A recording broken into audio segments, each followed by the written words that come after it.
So a lot's happened in 2023. Let's get into it. There have been many painful and challenging moments this year, and our loved ones, our communities, our families have dealt with violence in many, many forms. Whether that violence was caused by climate destruction, by racialized capitalism, or by militarization, it has been felt and it has taken a toll.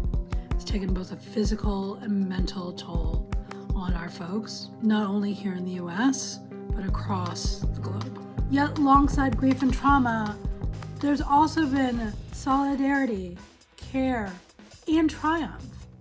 Workers uniting together went up against corporate giants, shutting down whole industries, demanding better, taking on the biggest bosses, and they won.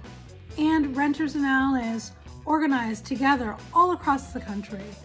People showed up together, fought together, call out shady corporate landlords in Denver, showed up to vote together to win social housing in Seattle, and showed up to fight together to win funding for tenant protections in Detroit.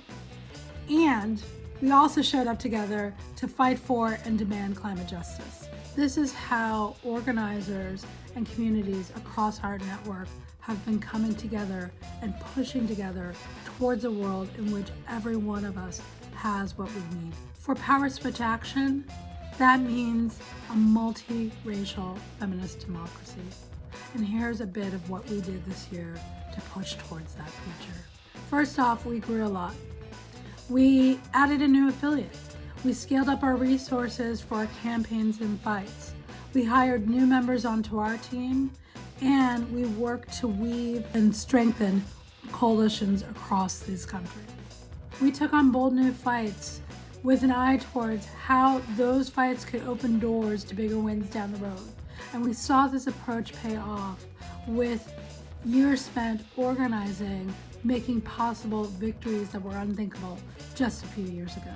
We've been crafting stories and narratives that expose who the real villains are, but also expand our collective vision of what's possible.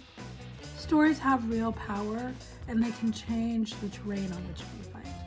And we've been building up both people and the spaces that are going to make it possible to transform our society. Winning a new world, winning a world in which all of us has what we need and we see the changes that we need, is really dependent on our ability to organize everyday people, and for those people to come together to build power and then to wield that power to make the changes that we need. Our fights can't be contained to a single calendar year, and the threats facing our communities are daunting. And just as big are our hopes and dreams for the future. They're boundless. And that's why we're in this fight for the long haul, because that's how we're going to win.